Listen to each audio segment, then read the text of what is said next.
महेशाची मूर्ती आणि मी दुबळा अर्चितसे भक्ती. हे बोल जरी गंगावती तरी स्वीकाराल की. अगा विश्वैकधामा तुझा प्रसादू चंद्रमा. करू मज पौर्णिमा स्फूर्तीची जय. यस्मात् जातं जगत् सर्वं यस्मिन्नेव प्रलीयते. येनेदं धार्यते चैव तस्मै ज्ञानात्मने नमः. वसुदेव सुतं देवं कंसचाणूरमर्दनं. देवकी परमानंदं कृष्णं वंदे जगद्गुरुं. जयांचे केलिया स्मरण होय सकळ विद्यांचे अधिकरण. तेची वंदू श्रीचरण श्री गुरूंचे. कुंडलिक वरदा हरी विठ्ठल श्री ज्ञानदेव तुकाराम. पंढरीनाथ महाराज की जय. जय जय रघुवीर समर्थ.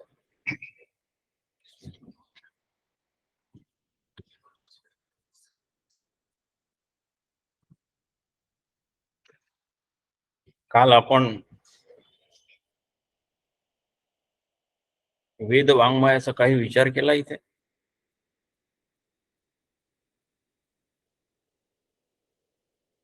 काल असा विचार शेवटी केला होता की आज आपण केनोपनिषदाचं साररूप बघायचं.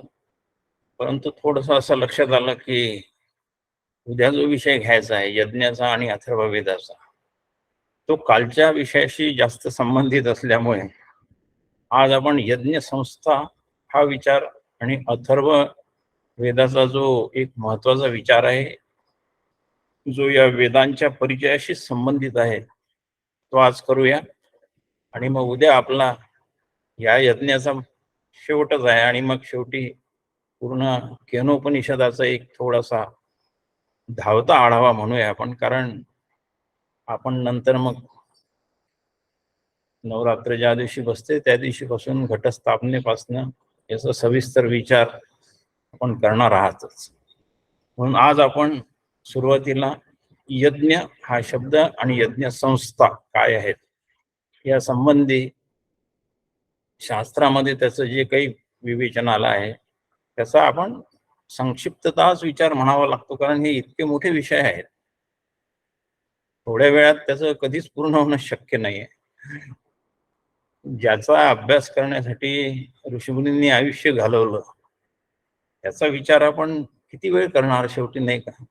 असं मुद्दा आपल्या लक्षात आला असेलच. विचार करूया. तर आज आपण यज्ञ हा शब्द जो वेदांमध्येच आलेला आहे त्याचा विचार करूया. आणि यज्ञ शब्दाचा खूप भरपूर विचार गीतेमध्ये सुद्धा आलेला आहे. आणि म्हणून यज्ञाचा विचार करताना आपण गीतेचा एक श्लोक आपल्याला आधार म्हणून घ्यायचा आहे. यज्ञ तो सगळ्यांनाच माहित आहे. भगवद्गीतेच्या 3ऱ्या अध्यायात आणि 4थ्या अध्यायात भगवंतानी अर्जुनाला खूप यज्ञाबद्दल माहिती सांगितली. पण सुरुवातच भगवंतानी जी केली ती अतिशय मार्मिक केलेली आहे. यज्ञार्थात कर्मण्यत्र लोकोयं कर्मबंधनः तदर्थं कर्म कौन्तेय मुक्त संग समाचार. फार मार्मिक सूचना यामध्ये देऊन दिलेली आहे. जी अर्जुनाला दिली पण खरं म्हणजे अर्जुनाच्या निमित्ताने संपूर्ण मानव देहधारी जीवांना ही सूचना आलेली आहे. यज्ञार्थात कर्मण्यत्र लोकोयं कर्मबंधनः तदर्थं कर्म कौन्तेय मुक्त संग समाचार. यज्ञ अर्थात यज्ञाच्या निमित्ताने केलेले जाणारे जे काही कर्म आहे त्या व्यतिरिक्त अन्यत्र लोकयं अयम लोक हा कर्मबंधन हा या लोकाला तो या मनुष्य समुदाय जो आहे हा लोक म्हणजे मनुष्य समुदाय याला हा बंधनकारक ठरतो आहे. यज्ञार्थात आता यज्ञार्थात इथला अर्थ यज्ञ वै विष्णू हा घेऊन आपण विष्णू प्रत्यर्थ केलेल्या जाणाऱ्या कर्माच्या पेक्षा जर इतर कर्म आपल्या हातून घडत असतील तर ते आपल्याला बंधनकारक ठरतात. थोडक्यात अर्थ असा आहे. आणि म्हणून तू काय कर तदर्थं कर्म कोणते, तू फक्त भगवान विष्णूसाठीच कर्म कर आणि मुक्त संघ समाचार. त्यासाठी आणखी एक तुला अट आहे, फक्त मुक्त संघ, सगळ्या संघापासून मुक्त होऊन जा, आसक्तीपासून मुक्त होऊन जा आणि त्या यज्ञासाठीच आपल्या आयुष्याचे सगळे कर्तव्य कर्म कर. चांगल्या प्रकारे कर, समाचर, असा थोडक्यात अर्थ आहे या श्लोकाचा. इथून आपण सुरुवात करूया आपल्याला आधार म्हणून, आणि आपण संपूर्ण यज्ञाबद्दलचा विचार करू, कारण हा विचार अपरिहार्य आहे. आपण जरी उपनिषदाचा अभ्यास करत असलो तरी आपल्याला कदाचित असं वाटेल की केनोपनिषदाबद्दल अजून एक शब्दही काही जास्त बोलले नाही आहे. पण हे सगळं जे आतापर्यंतचं पूर्ण सुरू आहे हे केनोपनिषदाच्या संबंधितच आहे आणि त्याच्या अर्थाशी संबंधित आहे, हे आपण लक्षात ठेवायचं. आणि थोडस मागे जे एक ईशावास्याच्या वेळेस आपण जे थोडस विचार केला, त्या विचारांमध्ये बऱ्याचशा गोष्टी सांगायच्या राहून गेल्या, त्याची पूर्तता आता करण्यात येत आहे असं आपण समजावं. आपण यज्ञाबद्दलचा विचार करूया. आणि हा श्लोक जरी आपल्याला आधार घेतला तरी याचा पुढचा ताबडतोब श्लोक जो आहे तो फार महत्वाचा आहे. सह यज्ञ प्रजा सृष्टवा पूर्ववाच प्रजापती ही अनेन प्रसवश्यद्वम येशोस्त्विष्ट कामधुक. हे दोन्ही मिळून जो आपण आता अर्थ होतो तो पाहूया. आता सुरुवातीला यज्ञ शब्द जो आहे, हा यज्ञ शब्द आपल्याला काय दर्शवतो आहे किंवा त्याचा नेमका अर्थ काय. प्रत्येक गोष्ट किंवा परमार्थाच्या क्षेत्रात म्हणा किंवा व्यावहारिक क्षेत्रात म्हणा, याचा आपण विचार करतो त्यातील पदांच्या अर्थाचा विचार आपल्याला माहीत असलेला पाहिजे. म्हणून यज्ञासंबंधी जर आपण विचार करत असू तर हा यज्ञ शब्द आपल्याला काय सुचवतो याचा विचार आपण करूया. आणि म्हणून यज्ञ शब्द जो शास्त्राने त्याचा अर्थ जो अत्यंत शास्त्रीय अर्थ आहे तो आपण पाहू. यज्ञ शब्दाचे 3 अर्थ होतात. यज्ञ म्हणजे देवपूजा हा एक अर्थ आहे, यज्ञ म्हणजे दान धर्म करणे हा अर्थ आहे, आणि यज्ञ म्हणजे संगतीकरण हा शब्द आहे. आता इथे संगतीकरण शब्द जो आलेला आहे तो संघटना करणे या अर्थाने आहे. बघा तुम्ही किती अत्यंत मूलभूत गोष्टीला स्पर्श केलेला आहे यज्ञ या शब्दाने.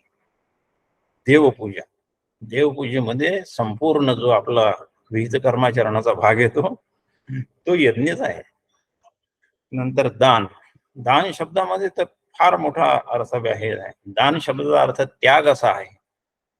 दानामध्ये आपण आपलं जे काही आहे आपण ते त्यागतो, त्यागाची भावना आहे. म्हणून यज्ञ शब्दामध्ये संपूर्ण त्यागाची भावना करूनच यज्ञ करावा असा त्याचा अर्थ आहे. दान,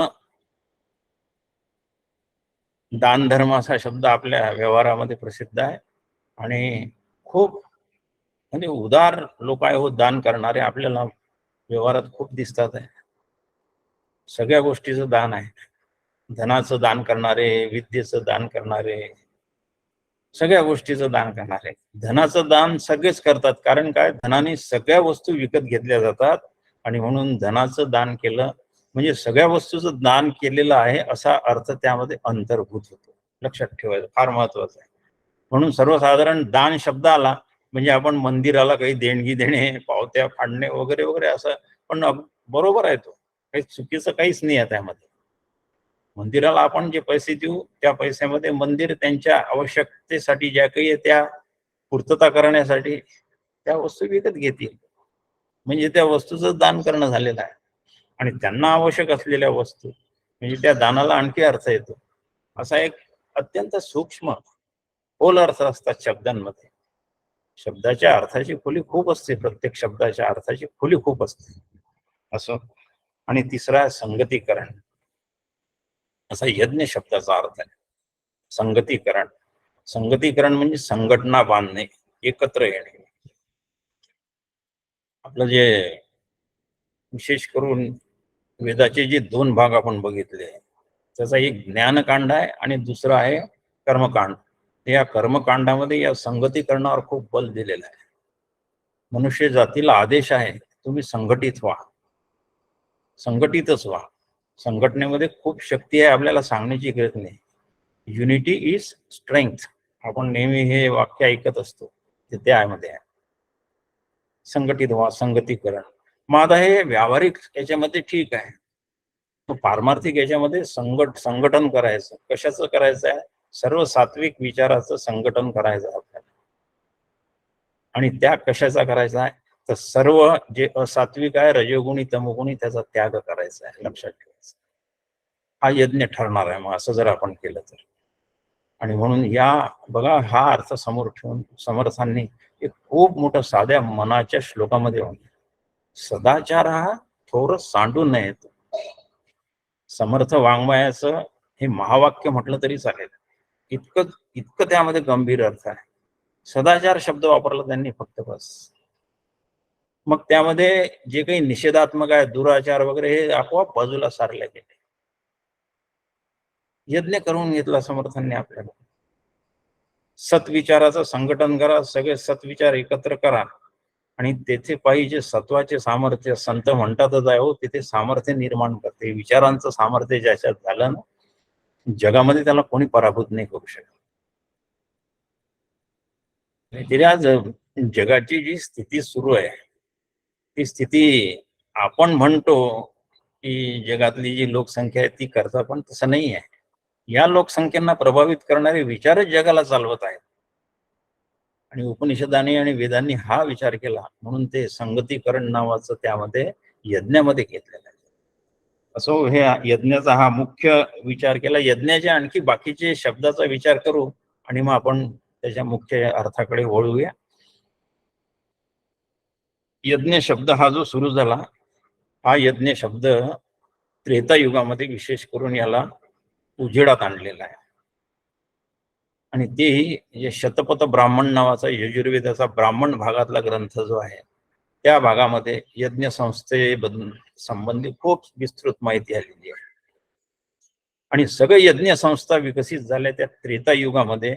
असा उपदेश भगवान रामाला वसिष्ठ ऋषींनी केलेला आहे.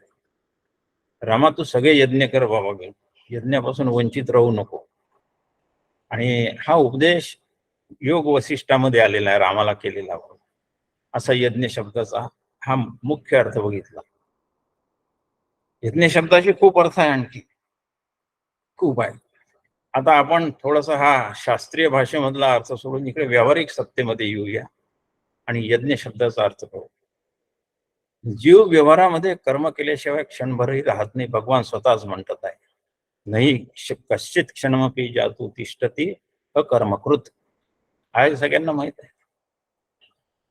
आणि म्हणून यज्ञ शब्दाचा मुख्य अर्थ कर्म असा आहे. दुसरा अर्थ लक्षात ठेवायचा जो आपण ठेवायचा, कर्म म्हणजेच यज्ञ आहे. आता आपण बघू पण ते कर्म यज्ञच आहे, कर्म आहे. बरं ठीक आहे, मग कर्म तर खूप आहे हो. निषिद्ध कर्मही आहे. मद्यपान करणे हे कर्मच आहे नाही, ती कर्मामध्येच मोडते. तोही यज्ञाचाच भाग होईल का? आणि म्हणून त्याला एक रिफाईंड व्यवस्था केलेली आहे त्याची. त्याचे असे विपरीत अर्थ सोडून यज्ञार्थात कर्मणोन्यत्र लोकयम कर्मबंधना, ते कर्म जरूर आहे मद्यपान करणे, पण ते तुम्हाला बंधनात पाडणार आहे. म्हणून कर्म शब्दाचा अर्थ भगवान विष्णू प्रत्यर्थ केलेले जे कर्म आहे ते आपल्याला सद्विचाराचा परिणाम म्हणून तो यज्ञ ठरतो, सत्कर्म आहे ते. आणि म्हणून यज्ञ जो आहे हा सत्कर्म जे करतात त्या संदर्भातच आहे. आणि सत्कर्म म्हणजे यज्ञ संस्था असं पूर्ण आपण समीकरण मांडलं तरी चालेल. आता यज्ञ जे आहे 1000 प्रकारचे आहे. त्याच्या तपशिलात आपण गेलो तर आपल्याला वेळ नाही, तेवढा गरजही नाही आपल्याला तेवढ्या याची. पण शास्त्रकारांनी खूप त्याचा सूक्ष्म विचार करून तुमच्या आमच्या माहितीसाठी ते यज्ञ जे आहे, जे आपल्याला त्याचं स्थूल स्वरूप आज जे दिसते आहे, यज्ञकुंड मांडायचं, त्यात आहुती टाकायच्या वगैरे वगैरे, हे स्थूल स्वरूप आहे यज्ञाचं. त्यामध्ये अश्वमेध यज्ञ हा सर्वश्रेष्ठ कर्माचं प्रतिनिधित्व करणारा आहे असं शास्त्रामध्ये सांगितलेलं आहे. अश्वमेध यज्ञ लक्षात ठेवायचं. लक्षात ठेवण्यासाठी माहिती आहे ही सगळी. अश्वमेध यज्ञ सगळ्या याच्यासाठी करायचा आहे. या यज्ञाला वडील आहेत बरं का, त्याचा जन्म झालेला आहे. याचा जन्म मनु नावाचं जे एक अत्यंत शक्तिशाली, काय म्हणतात त्याला, आकार ब्रह्मदेवाने निर्माण केला, ज्याला मनु म्हणतो आपण. सूर्यवंशातला मनु राजा, हे याचे वडील आहेत. यज्ञाचे वडील मनु आहेत. आणि यज्ञाला पत्नी सुद्धा आहे. यज्ञाच्या पत्नीचं नाव दक्षिणा आहे. यज्ञाच्या पत्नीचं नाव दक्षिणा आहे आणि म्हणून दक्षिणा देताना ते दोघे जण एकत्र बसून ब्राह्मणाला दक्षिणा द्यायची आणि ब्राह्मणाकडून आपलं बस काय सगळ्याच प्रकारचं चांगलं होईल असं ते मंत्र म्हणतात. ते तुमच्या डोक्यावर अक्षता टाकतात. दक्षिणाचा अर्थ ब्राह्मणाला दक्षिणा देणे हा आहे बरं का. आता व्यावहारिक अर्थ जर घेतला तर मनुची पत्नी जी आहे शतरूपा ती दक्षिणा म्हटली तरी काही बिघडत काही नाही. पण याचा सांकेतिक अर्थ जो आहे तो यज्ञ करताना यज्ञकर्ते जे आहे ऋत्विक जे आहे ब्राह्मण जे आहे त्यांना देणारं जे काही धन किंवा इतर ज्या गोष्टी आहेत त्या दक्षिणामध्ये त्याला यज्ञाची पत्नी करून टाकलेलं आहे. म्हणजे कुठलाही यज्ञ सपत्निकच होत असतो आणि म्हणून दक्षिणेशिवाय कुठलाही यज्ञ होऊ नये. दक्षिणाचा अर्थ यज्ञाचा अर्थ कर्म सुद्धा आहे, पण कुठलंही धार्मिक कर्म अदक्षिणा व्हायला नको असं त्याचा मार्मिक अर्थ लक्षात ठेवायचा आपल्याला. मंदिरात दर्शन घ्यायला जातो पण 4 पैसे टाकतो हो तिथे काहीतरी पेटीमध्ये, कारण दर्शन घेण्याचं कर्म करतोय व्यावहारिक सत्तेतलं तेही सुद्धा अदक्षिणा व्हायला नको. त्याचा हा मार्मिक अर्थ आहे लक्षात ठेवायचा. फारच शास्त्र इतकं अप्रतिम बसवलेलं आहे की तुमच्या रोज प्रत्येक हालचालीला यज्ञाचं स्वरूप प्राप्त होईल. यद यत कर्म करोमि तत्तदखिलम शंभो तव आराधनम. आराधना यज्ञच झालेला आहे असं तो मुद्दा आहे. यज्ञपत्नी ही दक्षिणा आहे. यज्ञाचे वडील हा मनु राजा आहे. यज्ञाचा तीर्था दुसरा आणखी एक अर्थ आहे, म्हणजे तिसरा अर्थ यज्ञ या शब्दार्थ अग्नीची पूजा असा आहे. अग्नीला खूप अनन्य साधारण महत्व आहे. वैदिक सर्व प्रकारच्या वैदिक क्रियांमध्ये असं म्हणूया आपण. कुठलीही वैदिक क्रिया अग्निशिवाय पूर्ण होत नाही. अग्नीच्या साक्षीने सर्व प्रकारच्या क्रिया केल्या जातात. त्याचा खूप आणखी मार्मिक अर्थ आहे. थोडक्यात त्याचा सांगतो मार्मिक अर्थ. जगामध्ये प्रथम प्रकटीकरण जे झालेलं आहे ते अग्नी या तत्वाचं, पंचमहाभूतांपैकी अग्नी या तत्वाचं आहे. प्रथम प्रकटीकरण त्या तत्वाचं झालेलं आहे. कारण अग्नीच्या अगोदरचे दोन अव्यक्तच आहे. आकाश वायू अव्यक्तच. आकाश अव्यक्त आहे, वायू अव्यक्त आहे, पण हा अग्नी मात्र वायूचं घर्षण झाल्यावर जसा अग्नी झाला तो प्रकट झालेला आहे. आणि ते प्रकट झालेली जी वस्तू जी आहे त्या वस्तूला आता साक्षी ठेवून भगवंतांनी त्याचं प्रकटीकरण केलेलं आहे. त्या प्रकटीकरणाला साक्षी ठेवून आता मी माझे पुढचे सर्व कर्म करणार आहे असा त्याचा सांकेतिक अर्थ आहे. म्हणून यज्ञामध्ये अग्नीची प्रतिष्ठा केलेली आहे. यज्ञ करताना या अग्नीचं वास्तव्य 3 ठिकाणी असतं. पृथ्वीवर असतं, अंतरिक्षात आणि वर असते आणखी आकाशामध्ये. अंतरिक्षामध्ये असतं आणि पाताळात असतं. अंतरिक्ष म्हणजे आकाश तिकडे. ज्या दिवशी अग्नी पृथ्वीवर आहे त्याच दिवशी यज्ञाचा मुहूर्त निघतो. भलत्या वेळेस यज्ञ करता येत नाही. आपण बाकीचे यज्ञ करण्यासाठी त्यांनी ही अट नाही टाकलेली, पण कुठलेही धार्मिक कृत्य जे एक विशिष्ट हेतूने आपण करू त्या हेतूने यज्ञ करण्यासाठी मुहूर्तच काढावे लागतात. त्या दिवशी पृथ्वीवर अग्नीची आवश्यकता आहे, कारण आपण ज्या आहुती देऊ त्या त्याच्यापर्यंत नेलेल्या आहे, त्याच्यापर्यंत पोहोचल्या पाहिजे. त्याच्यापर्यंत नाही, अग्नीला आहुती नाही द्यायच्या. अग्नीला आवाहन करून अग्नीला विनंती केलेली आहे की तू माझी दिलेली आहुती त्या ज्या देवतेच्या प्रित्यर्थ मी हे कर्म करत आहे त्या देवतेला पोचव. थोडस श्री सुक्ताचं पहिलंच आठवा. हिरण्यवर्णाम हरणीम सुवर्ण रजतस्त्रजाम चंद्राम हिरण्यमयीम जात वेदो म आवह. आहे सगळ्यांना ज्यांचं श्री सूक्त पाठ आहे ते. जातवेद, जातवेद अग्नीचा एक प्रकार आहे. आता लक्ष्मीची आपण हे केलेली आहे स्तुती स्तोत्र गाऊन राहिले. अग्नी कशाला आणला होती ते विनाकारण. हिरण्यवर्णाम हरणीम सुवर्ण चंद्रासारखी आपल्या सुवर्णासारखी रजतासारखी तेजपुंज असलेली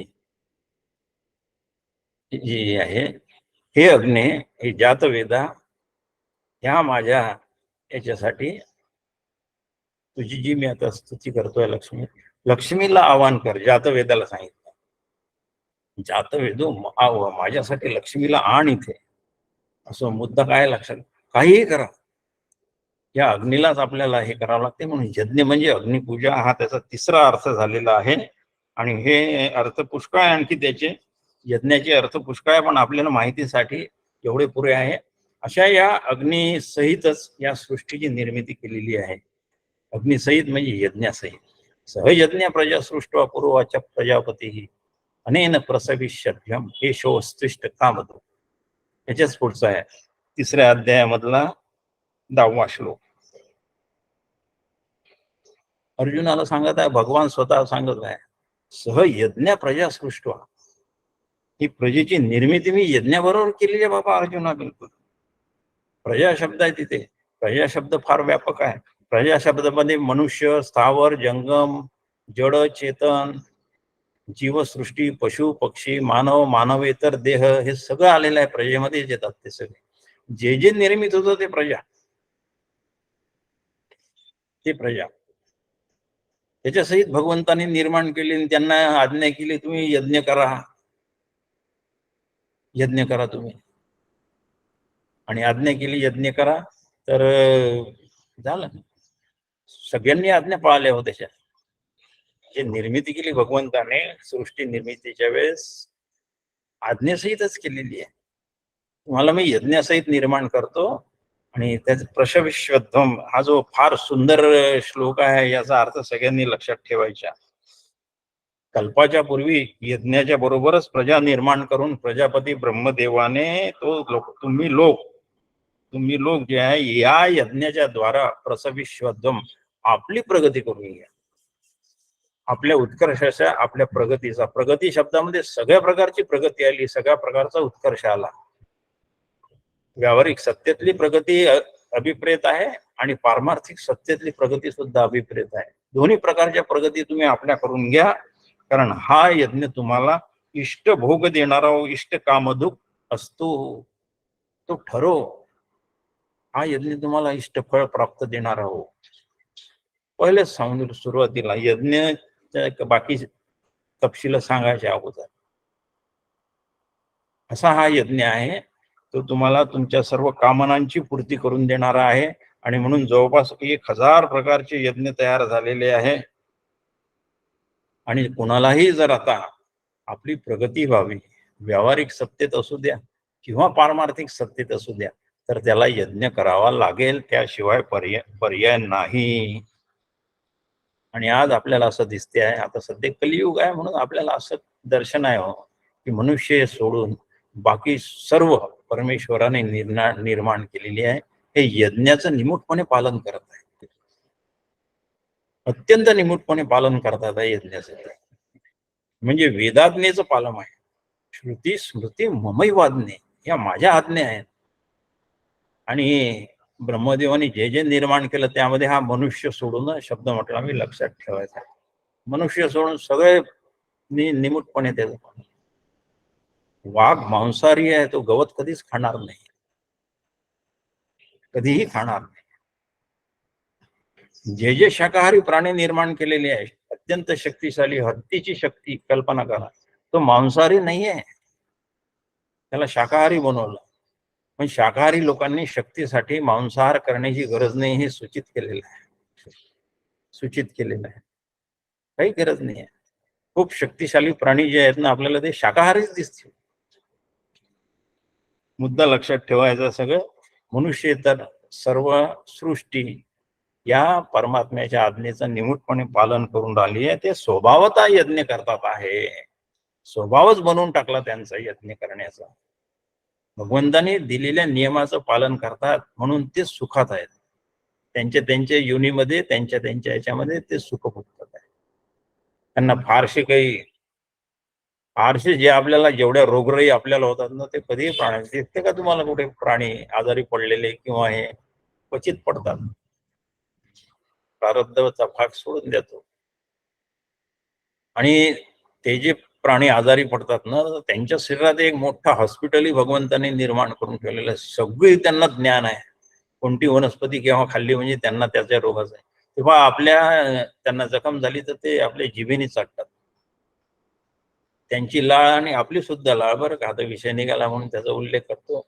लाळेमध्ये सर्व प्रकारची औषधं आहेत, ते बरोबर चाटतात आणि चाटल्यानेच त्यांची ते जखमा वगैरे बसून जातात, जखमा बसून जातात. शाकाहारी प्राणी आणि मांसाहारी प्राण्याची ओळख खूप आहे, या जिभेवरून केलेली आहे. जिभेने पाणी पिणारे मांसाहारी असतात आणि तोंडाने पाणी पिणारे शाकाहारी आहेत. मुद्दा आता तो ठीक आहे, प्रसंगानुरूप आला म्हणून आपण बघितलं. पंचमहाभूत जी आहे, या पंचमहाभूतांना यज्ञाचा आदेश दिलेला आहे, ते सुद्धा सर्व यज्ञ करून राहिलेले आहेत. सूर्य, चंद्र, वायू, मेघ, प्रजापती, पृथ्वी, जल, आकाश, हे सगळे जे आहेत, हे सगळे यज्ञामध्ये भगवंता यज्ञ करण्याची आज्ञा पूर्ण पाळतात. पंचमहाभूत आपल्या सर्वस्वाचा त्यागरूपी यज्ञ करत असतात. आकाश सगळ्यांना सांभाळून घेत, कोणाला नाही म्हटलं आहे का? कोणी घर बांधतो म्हटलं, त्याला आकाश म्हणते का नाही नाही माझ्यात घर बांधू नको, नाही, सगळ्यांना. अशा पंचमहाभूतांच्या हा सर्वस्वाचा त्यागरूपी यज्ञ या सृष्टीमध्ये पंचमहाभूत करण्यात आहे. वायू सगळ्यांना प्राणवायूचा पुरवठा करतो, सगळ्यांना प्राणवायूचा पुरवठा करतो. जल सगळ्यांना जीवन देतो, जल बघा. पाणी जे आहे, पाण्याशिवाय, वायूशिवाय क्षणभरही आपण जीवन जगू शकत नाही.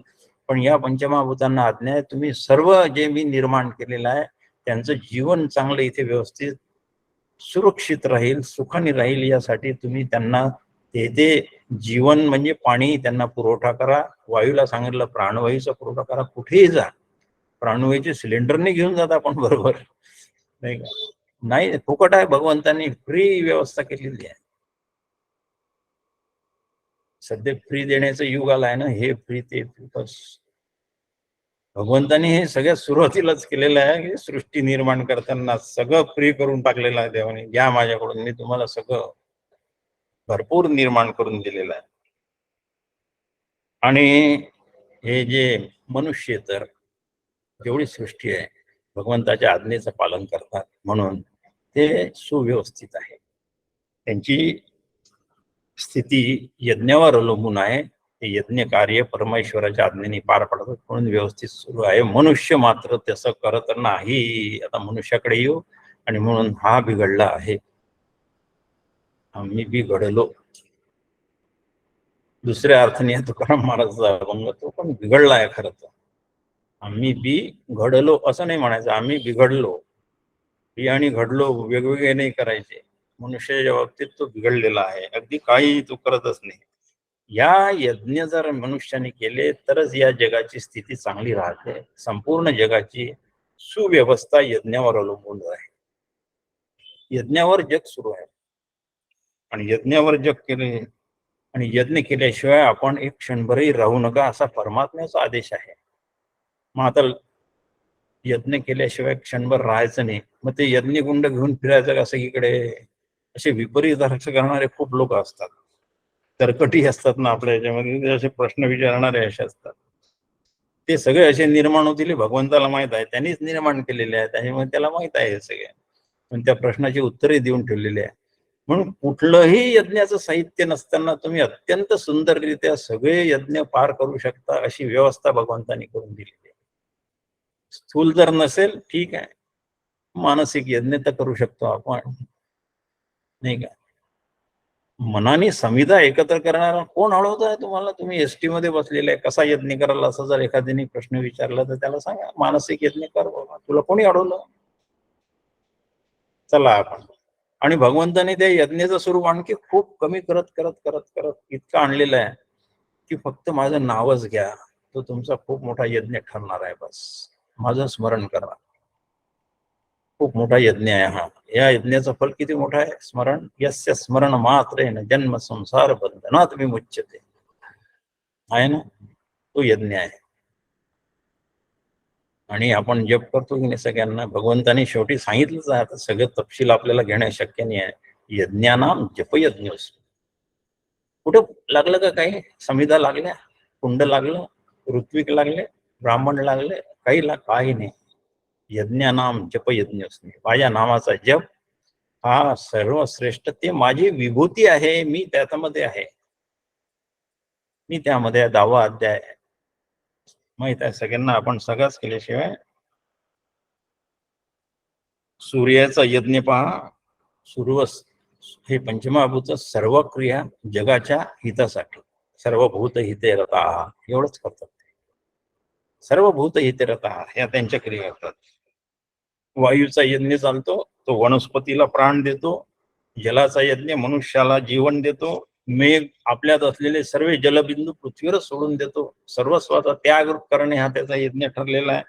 पृथ्वीचा यज्ञ ती सगळ्यांना आधार देते, कोणालाही नाही म्हणत नाही. सगळे आपण तिला लाता मारतो रोज, तरी पण ती बिचारी क्षमाशील आहे. म्हणून क्षमेमध्ये पृथ्वीचं उदाहरण देतात. आपण बघा ना, रोज तिच्यावर किती लत्ता प्रहार करतो सगळेजण, पण तरी ती कधी म्हणते का मला इतके तुम्ही लाता मारता, तुमच्यासाठी मी आता अन्न उगवणं बंद करते, असं कधी म्हटलंय का त्यांनी? अजिबात नाही म्हटलेलं. मनुष्याच्या पोषणासाठी एशोस्तिष्ठ कामधुक हे आता झालेलं आहे. सर्व देवता आपल्याला ह्या सर्व सृष्टीमध्ये आपल्याला जे आवश्यक अन्न आहे, पाणी आहे, याची पूर्ती करतात. त्या देवतात त्याच्यासाठी ते स्वतःचं समर्पण करतात. याला आत्मसमर्पण यज्ञ म्हणतात. संपूर्ण विश्व हे सर्व एक महान यज्ञ आहे, अशी स्वरूप याचं आहे. आणि या यज्ञावर आपण जर ते यज्ञाचं पालन करत नसू तर मात्र आपण सगळे बंधनात पडणारे आहोत. आणि बंधन पडणं म्हणजे कर्मानुबंधीने मनुष्य लोक. तुमचं पुन्हा जन्ममरण परंपरा ठेवलेली. प्रत्येकाने रोज 5 यज्ञ तरी करावे. प्रत्येकाने रोज 5 यज्ञ करावे. 5 यज्ञाची नावं सांगतो. सविस्तर खूप मोठा आहे प्रकरण, पण माहितीसाठी सांगतो. ब्रह्मयज्ञ, देवयज्ञ, पितृयज्ञ, बली, वैश्वदेव आणि अतिथी यज्ञ. कुठे आपल्याला 1-2 नावाचा फरक सापडेल, पण त्याचा मतीचा अर्थ एकच आहे. ब्रह्मयज्ञ, देवयज्ञ, पितृयज्ञ. ब्रह्मयज्ञ शास्त्राचं अध्ययन करायचं, उपनिषदांचं अध्ययन करायचं. हा यज्ञ आता तुम्ही यज्ञच सुरू आहे आपल्या सगळ्यांचा. यज्ञ जायचं सुरू.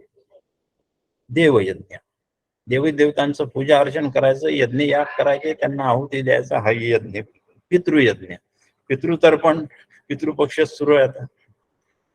त्यासाठी त्यांना स्वाहाकार स्वदाकार हे आहेच, त्यासाठी सांगितलेले शास्त्रामध्ये.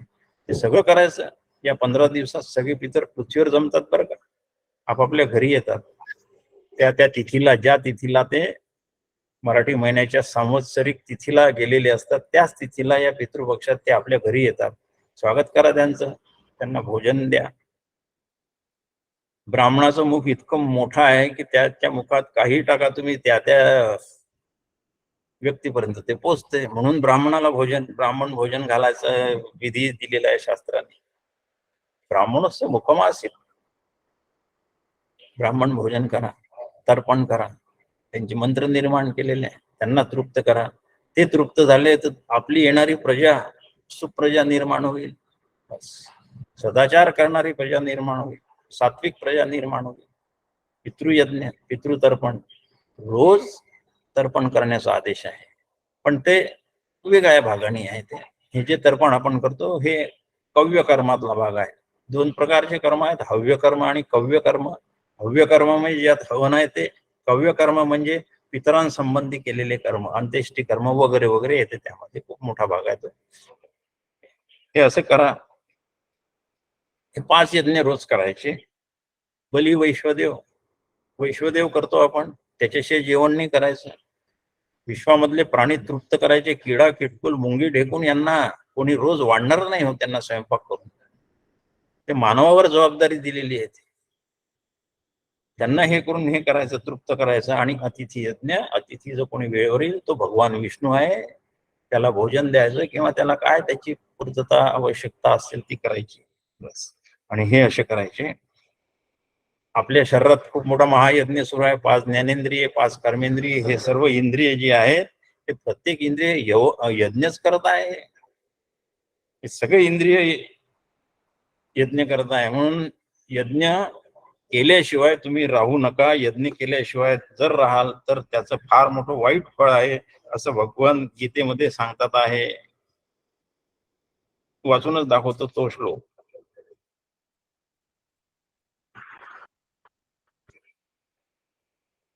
तो मला वाटते 4थ्या अध्यायात. हा, यज्ञ शिष्टामृत भुजो यांती ब्रह्म सनातनम नायम लोकोस्य यज्ञस्य कुतोन्य कुरु सत्तमा. यज्ञ शिष्टामृत भुजो, यज्ञापासून जे शिल्लक राहतं ते अमृत स्वरूप असतं. ते तुम्हाला तर जर आपण ग्रहण केलं तर यांती ब्रह्म सनातनम, तो सनातन ब्रह्माला तो प्राप्त होतो. आणि जो यज्ञच करत नाही तो नायम लोकोस्ते यज्ञस्य, अयज्ञस्य जो आहे, जो यज्ञ करणारा आहे, न अयम लोक, हा त्याला हाच लोक प्राप्त होत नाही, इथेच सुख त्याला मिळत नाही. कुतोन्य कुरु सत्तम, दुसऱ्याची म्हणजे परलोकाची काय गोष्ट करतो अर्जुना तू. फार महत्वाचं आहे हो यज्ञ प्रकरणच. आपल्याला कदाचित या पिरियड मध्ये पुरणार नाही, म्हणून याला थोडक्यात आवडतात घेतो. यज्ञ करण्याने आपलं जीवन पूर्ण समृद्ध होते, आणि यज्ञ नाही केलं तर मरण समृद्ध होतं, लक्षात ठेवायचं. यज्ञ न करणारे मरणवतच जीवन जगत असतात, असे शास्त्राचा आदेश आहे. एकही यज्ञ करत नाही, बस स्वतःसाठी, स्वार्थासाठीच. उठल्यावर खायचंच हो, उठल्यावर स्मरणच नाही करायचं परमेश्वराचं. भुंजते ते त्वगम पापा ये पचंती आत्मकारणात, गीतेने सांगून ठेवलेलं आहे ना, लक्षात ठेवायचं, बिलकुल फार महत्वाचं आहे.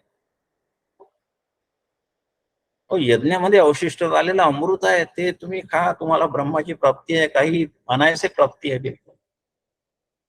आणि भुंजते ते त्वगम पापा ये पचंती आत्मकारणात, आत्मकारण म्हणजे स्वार्थासाठी, स्वतःसाठी. आज बघा लोक सगळे उठल्यावर ते टोस्ट आणि ब्रेड आणि काय काय उठतात, परमेश्वराची आठवण सुद्धा नाही. मग ते काय खातात, भुंजते ते त्वगम पापा, आपलं पाप भक्षण करतात रोज. फार हे आहे बरं का, सूक्ष्म आहे. आपल्याला कसंही जीवन जगण्याची अजिबात परवानगी नाही आहे शास्त्रामध्ये. मनमानी व्यवहार अजिबात, निषिद्ध कर्मात टाकून दिलाय त्याला. मनुष्य देह तुम्हाला दिला भगवंताने, इतक्या विचारपूर्वक बनवलेला आहे, तो तुम्हाला असं वागण्यासाठी केलेला आहे का? त्याचे आपण अपराधी ठरतो, आणि भयंकर शिक्षा आहे अपराधाची, लक्षात ठेवा. तो म्हणतो मी याला इतकं सुंदर वरदान दिलेलं आहे की तो माझ्यापर्यंत सहज आलेला. कोणी मनुष्य देहधारी मोक्षाचा अधिकारी करून टाकला त्यांनी, आणि याला, याने मोक्षालाच मोक्ष दिलेला आहे. काही मन आणेल ते आपण कर्म करायला लागतो, काही सहज खोटं बोलतो, सहज अन्याय करतो, सहज फसवून धन घरात आणतो, आणि मग सुखाची अपेक्षा करतो. नाही होणार. अन्यायोपार्जितम द्रव्यम दशवर्षांनी तिष्ठती प्राप्तीचे एकादशे वर्षे समूलं तद विनश्यती. धनाच्या बाबतीत मोठं युधिष्ठिराची सभा भरायची रोज, त्यामधला हा मंत्र आहे, श्लोक आहे. अन्यायोपार्जितम द्रव्यम दशवर्षांनी तिष्ठती. भ्रष्टाचार करणाऱ्यांनी हा जर मनन केला 2-3 दिवस, तर तो भ्रष्टाचार करायला बंद करून टाकेल. दशवर्षांनी तिष्ठती. ज्या धनावर तुमचा अधिकार नाही ते जबरदस्तीने फसवून लांडी लबाडी करून जर आणलं तर 10 वर्ष तुमच्या घरात राहील.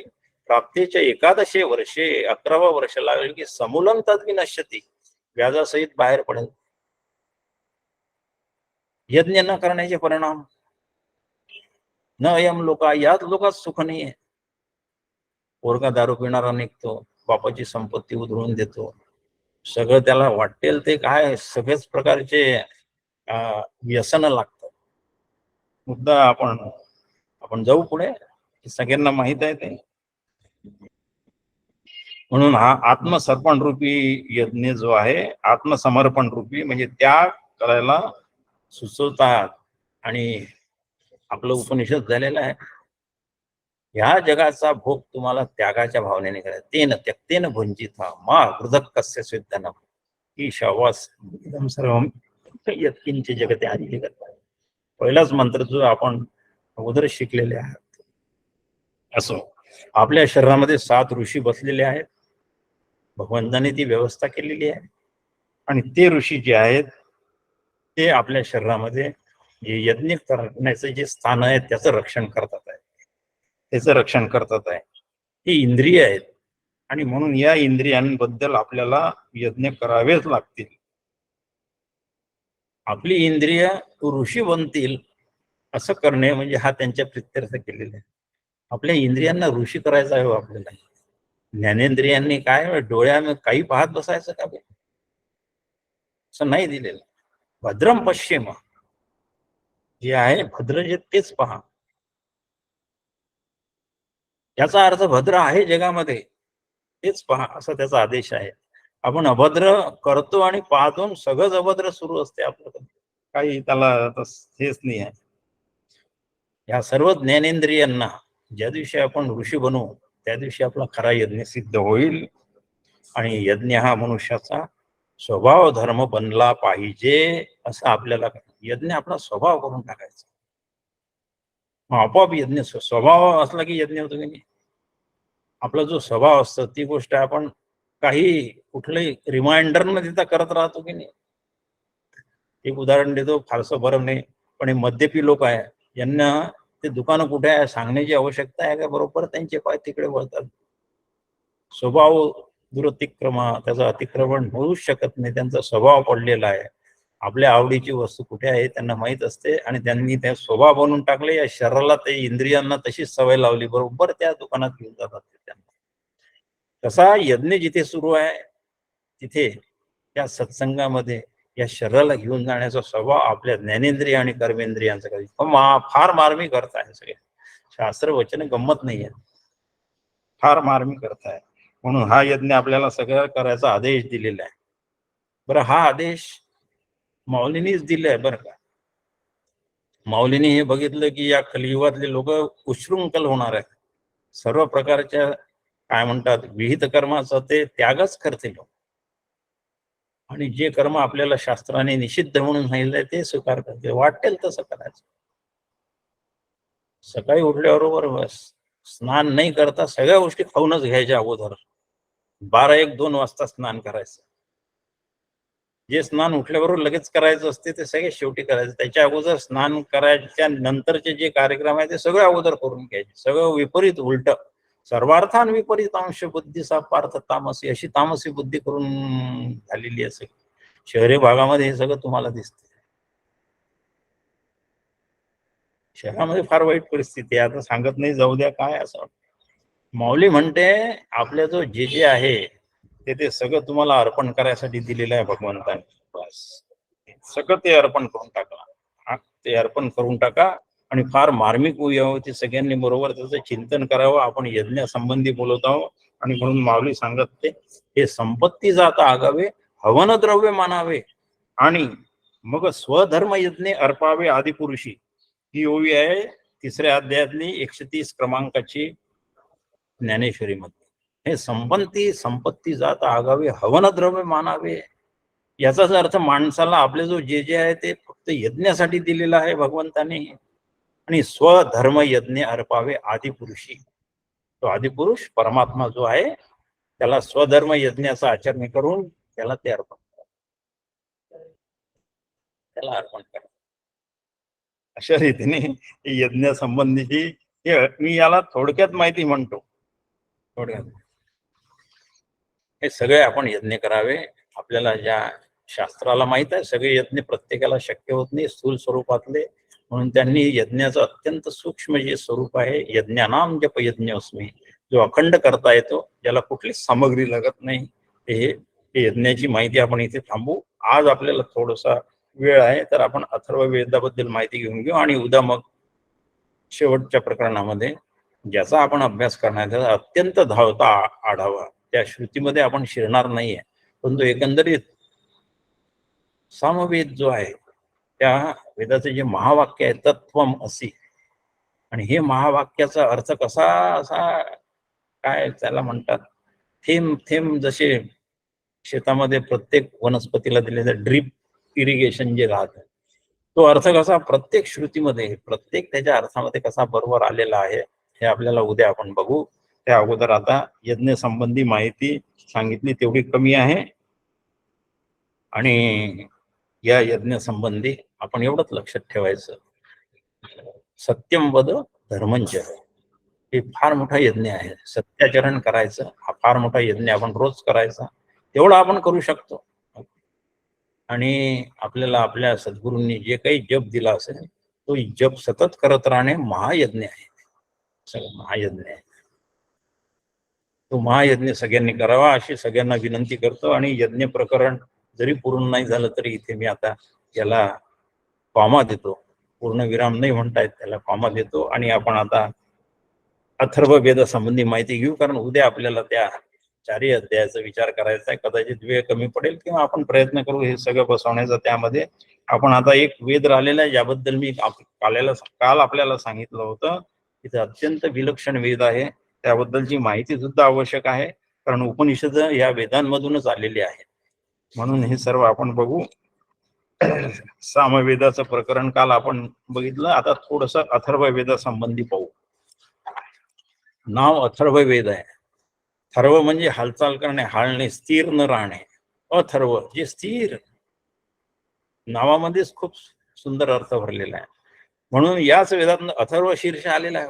बघा तुम्ही, अथर्व शीर्ष, शीर्ष म्हणजे आपले डोकं, ज्याची बुद्धी कायम स्थिर असते, किंवा अथर्व शीर्षाच्या पटाने ज्याची बुद्धी कायम स्थिर राहते, असं ते अथर्व शीर्ष आहे. अथर्व अत्यंत स्थिर असलेलं जे आहे ते अथर्व शीर्ष. हा चौथा वेद म्हणून 4 वेदांपैकी भगवान व्यासांनी सांगितलेला आहे. हा चौथा वेद आहे आणि याचा उद्गाता जो आहे तो ब्रह्म. एका वराहमिहिर नावाचा ज्योतिषी होता, तो ऋषीच होता. त्याने तर लिहिलेलं आहे की सृष्टी ही यज्ञासाठी निर्माण झालेली आहे. ते वचन म्हणून दाखवलं आपण परवा, आणि ती बरोबर आज त्या यज्ञाची आपण तेच त्याच्यासाठी माहिती घेतली. यज्ञार्थात सर्व वेद निर्माण झालेले आहे. यज्ञ करा म्हणून वेद निर्माण झालेले. वेदाच्या आज्ञेने जे यज्ञ सांगितलेले ते करा, असा त्याचा अर्थ होता. तो आपण अथर्व वेदाची माहिती घेऊन घेऊ. हा विशेष यज्ञ असतो. चौथा ब्रह्मा जो आहे त्याची मजा अशी आहे की प्रत्येक जो आहे, पहिला जो होता ऋग्वेदाचा, अध्वर्यू यजुर्वेदाचा, उद्गाता सामवेदाचा, हे आपल्या आपल्या वेदामध्ये आहेत, ते प्रवीण आहेत. पण हा मात्र जो आहे हा चौथा, याची अपेक्षा अशी आहे की सगळे वेद याला माहित पाहिजे, ते मंत्र सगळे. आणि अथर्ववेदामध्ये बहुतांश वेद मंत्र हे ऋग्वेदाच्या ब्राह्मण भागातून आलेले आहेत. फार म्हणून त्याची एक वेगळी विशेषता सगळ्या वेदांनी हे केलेली आहे. त्याला वेदत्रयीमध्ये घेतलेला नाही, विशिष्ट वेगळा भाग निर्माण केला, 4ही वेदामध्ये नाही समाविष्ट केलं. त्याचं दुसरे एक कारण आहे, तेही आपण बघू, आपल्या वेळेमध्येच आपण पूर्ण करूया. असा हा अथर्व वेद आहे. अथर्व वेदाचं याचं स्थान जे आहे ते फार खरं म्हणजे त्याला प्रथम स्थान दिलेले असे काही जणांचं म्हणणं आहे अथर्व वेदाला. कारण अथर्व वेदाची निर्मिती फार म्हणजे जी याच्यामध्ये सांगितलेली आहे, वेदांच्या इतिहासामध्ये अथर्व वेदाची निर्मिती ब्रह्मदेवाच्या घामापासून झाली. ब्रह्मदेवाला एक दिवशी खूप गरमी झाली, बाहेरचं संतुलन बिघडलं असेल निसर्गाचं, यांना गरमी झाली, यांच्या शरीरातनं घाम निघाला. तो 2 प्रकारचे प्रवाह निर्माण झाले त्यातनं. त्या एका प्रवाहातून भृगु ऋषी निर्माण झाले आणि एकामधून तो अंगिरा ऋषी निर्माण झाला. अंगिरा ऋषी निर्माण झाला, याच्यापासून हे 2 ऋषी निर्माण झाले त्यांच्या शरीरापासून, आणि त्या शरीरापासून त्या अंगिरा ऋषींनी जे काही मंत्रांची रचना केलेली आहे तो अथर्ववेद निर्माण झाला. म्हणून अथर्ववेदाचं दुसरं नाव अथर्वांगिरसः असं आहे. लक्षात ठेवायची ही व्युत्पत्ती माहितीसाठी आहे. त्याला अथर्व अंगिरसः, अथर्वांगिरसः असं म्हणतात. त्याचं कारण हे आहे, हा 4ही वेदाचा जाणकार असावा लागतो यज्ञामध्ये, आणि हा 4ही वेदाचा जाणकार आहे म्हणून याला ब्रह्मवेद असंही म्हणतात, कारण तो 4ही वेद जाणणारा आहे. म्हणून अथर्व वेदाला किंवा याचा जो जाणकार ब्रह्मा जो आहे त्याला ब्रह्मवेद असं म्हणतात. ब्रह्म जाणणारा आहे तो, 4ही वेद जाणणारा आहे तो. याची विशेषता जी सांगितलेली आहे. पण हा कुठल्या रीतीने वेगळा आहे अथर्ववेद? यामध्ये मुख्यत्वे करून जे 2 प्रकारचे मंत्र आले ते ब्रह्मदेवाच्या घामापासून झालेले भृगु ऋषी आणि अंगिरस ऋषी. या अंगिरस ऋषींनी या 2 प्रकारच्या मंत्रांची निर्मिती केलेली आहे, आणि त्यामध्ये हे 2 प्रकारचे मंत्र आले आहे. त्यामध्ये मानवी जीवनाच्या म्हणजे व्यावहारिक सत्तेमध्ये याला आपल्या रोजच्या दिनचर्येमध्ये येणाऱ्या सगळ्या प्रकारचे संकट, रोगराईचे संकट, शारीरिक जे रोग होतात त्यावरचे संकट, आणि बाकी भौतिक शत्रूपासून होणारे संकट, या दोघही प्रकारच्या संकटाचं निराकरण करणारे मंत्र त्या अथर्ववेदामध्ये आलेले आहेत. अथर्ववेद त्याच्यासाठी प्रसिद्ध आहे. इतके मंत्र आहे त्यामध्ये की ते जारण मारण उच्चाटन भानामती वगैरे जे आहे ना, ते कशासाठी निर्माण झाले बघा. वेदाचा उद्देश ते भानामतीचे प्रयोग करण्यासाठी नाही आहे. ते मानव जातीला घातक आहे आणि तुम्ही या मानव जातीला घातक असलेल्या शक्तीपासून स्वतःच संरक्षण करायचं असेल तर मी त्यासाठी मंत्र निर्माण करतो, असं आहे. बारकाव लक्षात घ्या. त्यासाठी दिलेलं आहे. या सृष्टीमध्ये पिशाच्यांचा वावर नेहमी खूप होतो. पिशाच्य असतातच. पिशाच्य योनी आहे. या पिशाच्यापासून संरक्षण करण्यासाठी आपण म्हणतो ना, त्याला भूतबाधा झाली, हे खरं आहे. भूत योनी आहे, पिशाच्य योनी आहे. सूर्योदय होताना सूर्योदया वेळेस सूर्याला 84,000, काही ठिकाणी तो आकडा बदललेला असेल. हे पिशाच्य म्हणजे राक्षस जे आहे, राक्षसी वृत्ती सूर्याचा उदय होऊ नये म्हणून त्याला खाली ओढत असतात. म्हणून त्याला त्यासाठी अर्घ द्यायचे असतात. आपल्या अर्घ दिल्याने ते पिशाच्यांचं बल कमी होते. सगळ्या गोष्टी अत्यंत शास्त्रशुद्ध पद्धतीने बसवल्या आहेत शास्त्रांमध्ये. आपल्याला माहिती कमी पडते, असं आपलं जीवन आहे खरं म्हणजे. मुद्दा आपण लक्षात ठेवूया की हे दोन प्रकारचे मंत्र यामध्ये आलेले आहे. रोग, हिंस्र पशु, पिशाच्य आणि मंत्राचे प्रयोग करून शत्रूवर संकट आणणे, अशा प्रकारचे मंत्र या अथर्व वेदामध्ये आलेले आहेत. हा एक भाग. आणि दुसरंही आहे त्याच्यामध्ये, दुसरंही आहे. या अशा संकटामुळे आपल्या कौटुंबिक जीवनामध्ये अशांती निर्माण होते. आणि कुटुंबात झाली म्हणजे ते ज्या गावात राहतात तिथलं सामाजिक जीवनामध्ये अशांती निर्माण होते. कौटुंबिक जीवन, सामाजिक जीवन, त्या गावचं जीवन, राज्याचं जीवन आणि राष्ट्राचं जीवन हे अशांत होऊन पडतं. म्हणून त्याच्यासाठी शांती करण्याचे जे सगळे प्रयोग यामध्ये आलेले आहेत. एक म्हणजे रोगाचं उच्चाटन करणे आणि दुसरं म्हणजे अशांती पसरवणाऱ्या ह्या नकारात्मक प्रवृत्ती शक्ती आहेत, ह्या शक्तींना त्याचं नामोहरण करणे त्यांचं. त्यासाठी या वेदांमध्ये या दोन ऋषींनी मंत्राची योजना केलेली आहे. आणि आणखी खूप आहे त्यामध्ये, एवढंच मर्यादित नाही आहे. त्याची यादी दिली तर विवाह, राज्याभिषेक, मृत्यू इत्यादी विषयासंबंधी अथर्ववेदामध्ये निर्णय सूक्त निर्माण झालेले आहे. आपण 11वा अध्याय गीतेचा माहित आहे, त्याला विश्वरूप दर्शन असं नाव आहे. भगवंतानी विश्वरूप त्याला दाखवलेलं आहे आपलं अर्जुनाला. या विश्वरूपाचं अत्यंत समर्पक वर्णन अथर्ववेदाच्या उच्छिष्ट सूक्तामध्ये आलेलं आहे. बरं का, नाव त्याचं लक्षात घ्या, उच्छिष्ट सूक्त. वेदांमध्ये वेद मंत्राच्या खालोखाल ज्या मंत्रांचा दर्जा आहे त्याला सूक्त असं म्हणतात. पुरुष सूक्त, पौमान सूक्त, पंचसूक्त पौमान असं नावच आहे त्याचं. तर हे उच्छिष्ट सूक्त खरं विश्वाचं वर्णन त्यामध्ये आलेलं विश्वरूपाचं फार सुंदर वर्णन आहे. खरं म्हणजे सुंदर वर्णन आहे उच्छिष्ट सूक्त. आणि त्या उच्छिष्ट सूक्ताने हेही सांगितलं आहे की तुम्हाला या विश्वरूपाचं नित्य दर्शन घ्यावं, तो आपल्या नित्य दर्शनाचा भागच करावा. त्याला डोळ्यासमोरून बाजूला ठेवू नका. त्याचं जे अत्यंत काय म्हणतात घृणा निर्माण करणारं रूप आहे त्याला नाही आठवायचं. त्याचं कल्याणकारी रूपही खूप आहे हो. सगळ्या देवता त्याच्यात निर्माण, हे आठवू ना आपण. तो सगळ्यांना मारतो, कालोस्मी लोक क्षय प्रवृत्तो. तो काळ होऊन सगळ्यांचं हरण करतोय असं अर्जुनाला दाखवलं. सगळे ते भीष्माचार्य, ते दुर्योधन वगैरे सगळे भगवंताच्या मुखात दाढीत असलेले आणि ते गेल्या वगैरे वगैरे असा 11व्या अध्यायामध्ये वर्णन आहे. त्या 11व्या अध्यायामध्ये गीतेच्या, ते नका आठवू. पण त्यांच्या हृदयामध्ये, त्यांच्या भगवंताच्या या विश्वरूप दर्शनामध्ये सर्व ऋषीमुनी आहेत. त्यांच्या शरीरात जे 7 ऋषीमुनी जे मानवाच्या शरीरात तिथूनच आलेले आहेत. आपण त्याचे अंश आहोत.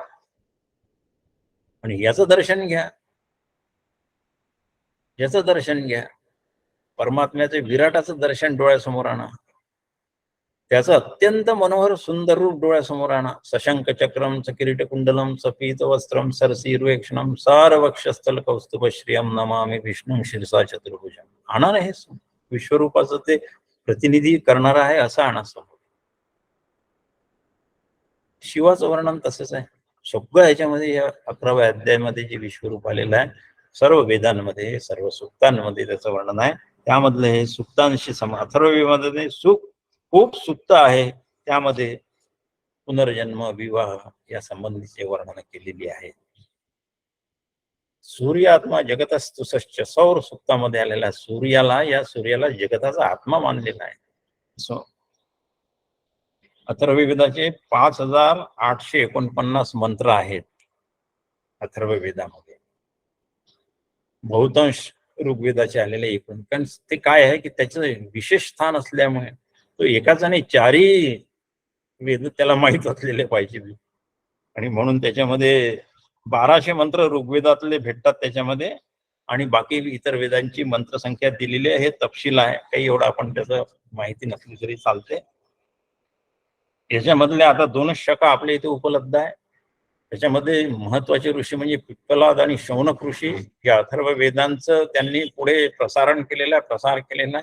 शौनक माहित आहे, शुक शौनक संवाद आपल्याला माहित आहे सगळ्यांना. तेच निर्माण झालेलं आहे. शौनक ऋषी आणि सूत यांच्या संवादामधून पुढचे सगळे पुराणाचे संवाद निर्माण झालेले आहेत. पिप्पलाद मुनी या अथर्व वेदांमध्ये जे काही उपनिषद आलेले आहे, अथर्व वेदांचे प्रश्न वगैरे, मुंड मांडुक्य हे उपनिषद आलेले आहेत. त्यांच्या ऋषींनी याचा विस्तार पुढे केलेला आहे. आणि याच्यामधील शाखा फक्त आज मुख्य 2च उपलब्ध आहे. एक पिप्पलाद शाखा आणि दुसरी शौनक शाखा. फारसे नाही आहेत, ते फार अर्थाने नाही आहेत.